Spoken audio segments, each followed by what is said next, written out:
Hi, it's Barbara from the Black Light Lab, where we bring light into the darkness. Thanks so much for joining me today. I'm starting a new series called Kundalini Stories.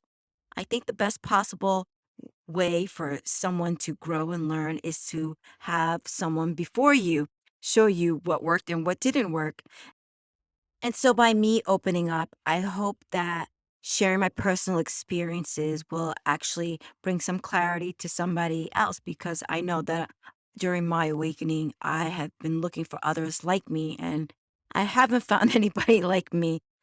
I really thought that other people going through Kundalini awakenings were going to be like me. And then I realized it really depends on what the lessons they came in to learn with, when their awakening happened, how old they are, their belief system will also keep you repeating lessons. So all these factors matter, and I wasn't aware of that.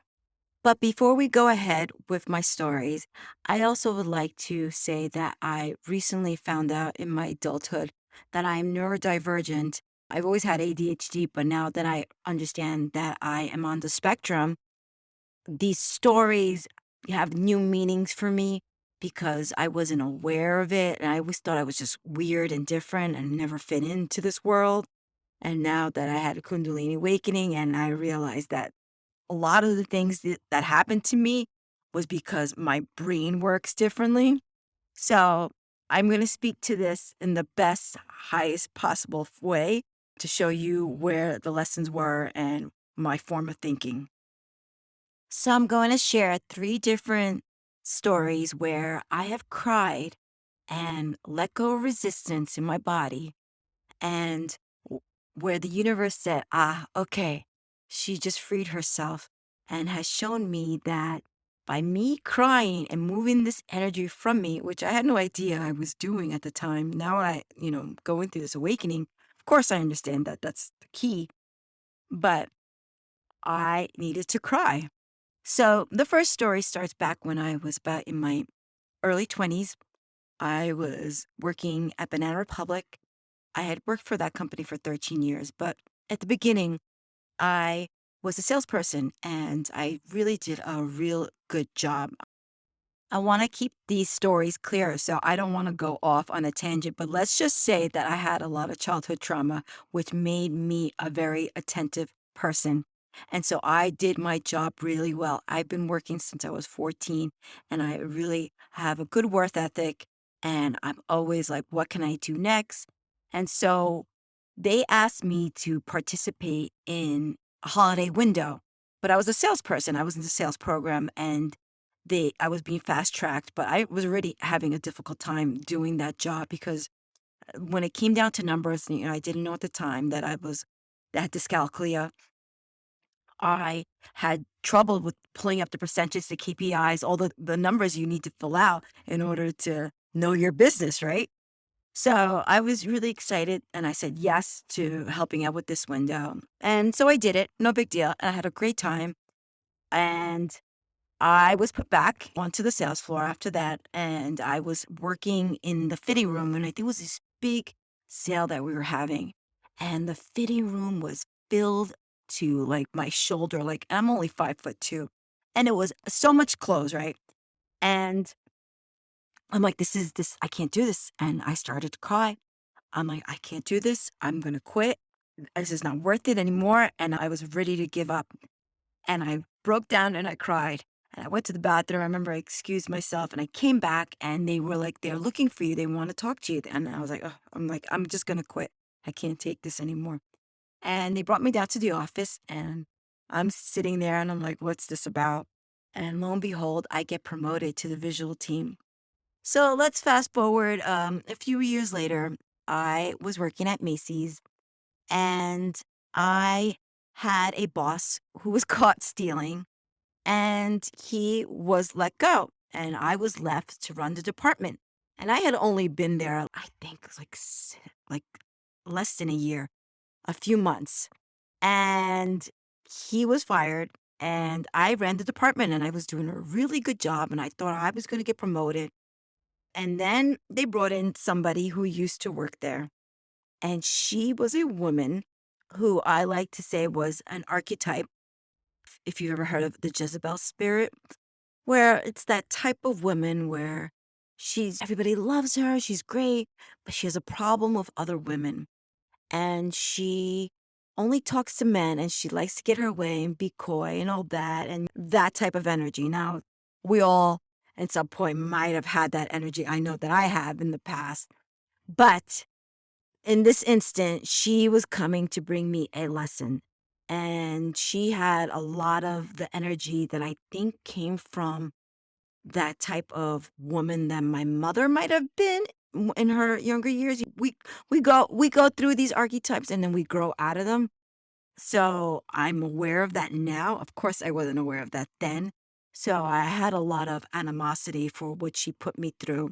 But now that I'm older and I'm in this new conscious game of forgiving, I know that I needed to go through that.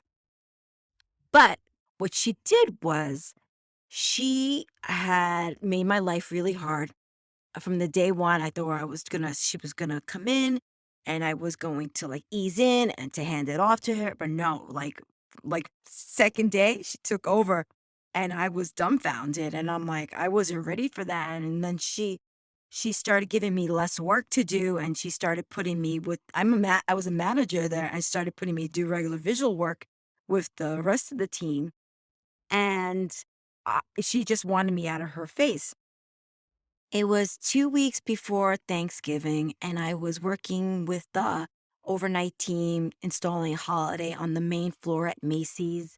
And I had a visual cart, and I had been going to the elevators and the back bank of the store, and I had found a little knife.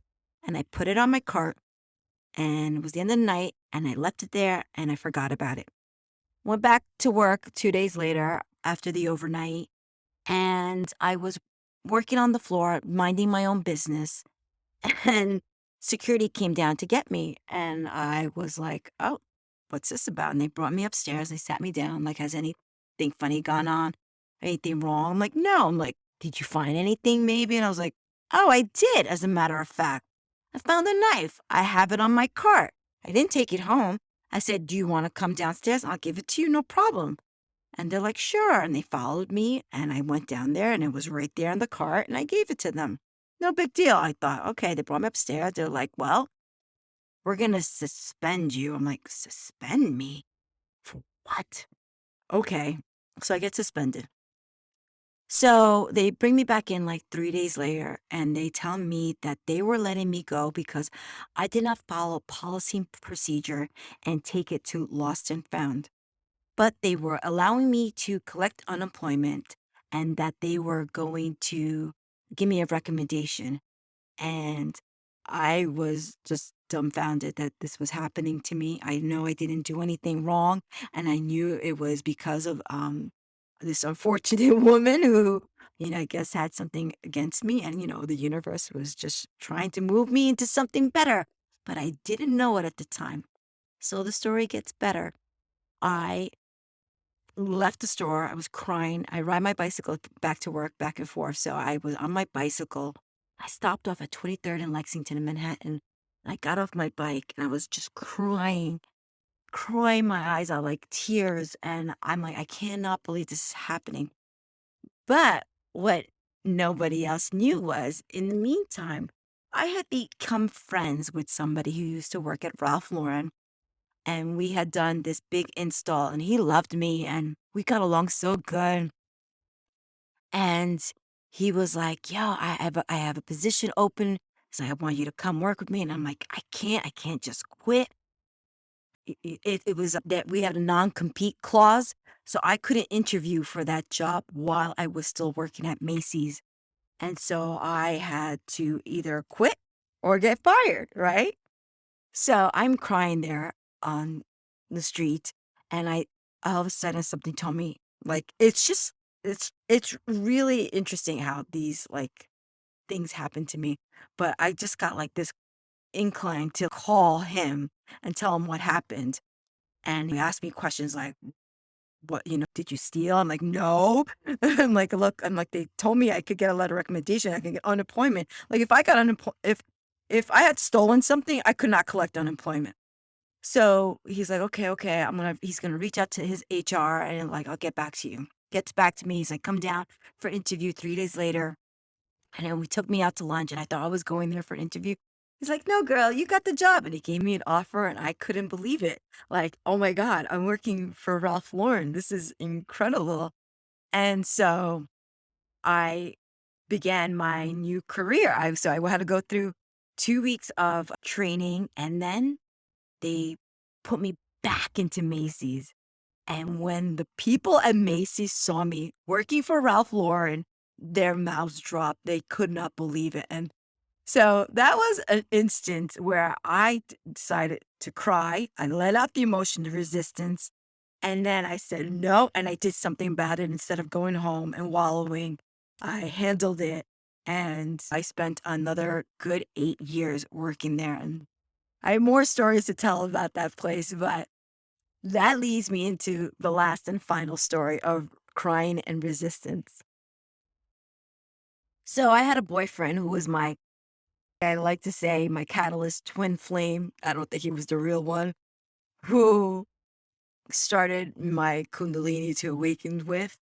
And we were going to go to Miami, and it was March, beginning of March. He'd never been away to Miami. He didn't make a lot of money, and I made more money than he did. We were set to go and it was winter, it was cold, and he had gotten a boot put on his car for a unpaid parking ticket. And so I was freaking out and I was like, no. I went up to the Bronx. I paid for it. It was like $400 ticket. We got the code to take the boot off and it wouldn't come off. We spent like a good 2 hours and everything was closed. It had just been this big snowstorm. And so we're freezing out there and I just sat in the car and I gave up and I just surrendered and I cried. I cried and I let it out. And then again, something told me, go outside and try it again. And I went out there and I was like mad. And then I went and I hit it and it plopped off. And I couldn't believe it. And that's when it clicked. Like my intuition said, oh my God, if you cry and you let go of the resistance, you will actually get what you want because you're being more in alignment. I never understood why I cried so much. I later found out that I am actually a soul walk in and that this is my first incarnation here on this planet as a human. And so I have had to learn everything the hard way, the long way, in order for me to come out, to become this person that I am now. But in the beginning, I never felt like I belonged here and I didn't know why I needed to cry all the time. But, I have this clarity now that I have to do this crying out because it's the only way to bring up the emotions to clear, or else I'm not going to get what I want, basically. And so I've had to disconnect from my life, from the world, um, and to bring up the tears. And how do you do that, right? How do you wait for the next trigger? Because you don't want to wait for um, bad news, right? Because that's what happens when you build up a resistance, because the emotion has to come out. So if you're not seeing the lessons fast enough, the universe is gonna be like, well, I'm gonna bring it to you then, and you're gonna have to do it the hard way, right? So that's why awakening is going to happen to you in stages. It's not going to happen all at once. And anything that you have a bias against, the universe is going to bring you a lesson to show you where you need healing and where you need to let go and become neutral to anything that happens or any person that is triggering you. The emotion is yours and you have to work through it and figure out where it came from, or not even, for me, I don't even worry about where it came from anymore. Now I'm just like, I have an emotion that needs to clear out of me. And I know now that the body doesn't understand if it's happy or sad. It's just emotion. So when I am releasing, I am crying and I'll say some things to bring up the energy that I don't like about myself or whatever the instance is at the moment. And then I will say loving things to myself. I will fill that hole because the subconscious is going to have a hole that you need to put something back in with. And that's when you put in all the love for yourself. But, nobody teaches us this stuff. Nobody say, "Hey, this is how you can clear and have a better life." No, instead, we're told um, not to, not to feel, to hide your emotions, to be cold, not to express your feelings. So for me, expressing myself has been very challenging, and now I'm working on becoming better at it. But this is all all new for me. So we have subtle bodies. We have an etheric body, a body double of your physical body. And that body, that etheric double, has the trauma in it that it's holding, and it has the holes where, energies can come in and take over you, and you don't want that. And I'll get into that another time. But so how do you stimulate these subtle bodies, right? Well, I personally like qigong, and because I've released so many blocks in my body now that I'm able to do more Kundalini yoga. And in the beginning, I wasn't able to. I had started with Kundalini yoga, but that's a whole other topic as well that I'll get. I have to wait for another day. But if you do these types of, healing modalities for yourself, you could stimulate these bodies, and then you can sit with yourself and bring up the emotions and cry. And for me, I have to do this on a daily basis because I just am blowing up and getting larger, and the pain in my body is becoming where I have to focus on that. And that is my main priority. So as you go higher in your awakening, the challenges become much more steeper, and the focus has to really be about you, you know, and then the universe will give you a break, and then you go out into the world and I'm like, okay, you teach people what you learned. You show the universe, if you're gonna get triggered or not. The universe is gonna bring you lessons, and then how you respond versus reacting in that moment. You will actually be clearing your Akashic records and that time. When you have no more emotion to those triggers, you are cleared and you are free. And that is the whole name of the game. So I just got chills. So, and this is not only, you know, towards a Kundalini awakening, this is also to just a regular spiritual awakening, because there are people who are going through this stuff and have not had a full Kundalini awakening. And, that is my gift. I see patterns. Okay, so these stories are getting a little long, and I'm going to stop here for now. But since I like this new format of speaking into the microphone instead of showing me my face on the camera, this might work for me. And I hope to be back sooner than later with some more stories to help you and to show you what works and what doesn't for me. And so please like and comment. Tell me what you think, what feedback you have for me. Please follow me on other social media platforms: Facebook, TikTok, Instagram. I post different stuff on those platforms. And thank you. So just if you finished this to the end and you could understand my little bit of stuttering, which I'm working on. Thank you. Just thank you very much, guys. And we're working through this all together, and we're gonna make it, guys. Okay, so I love you very much. Thank you.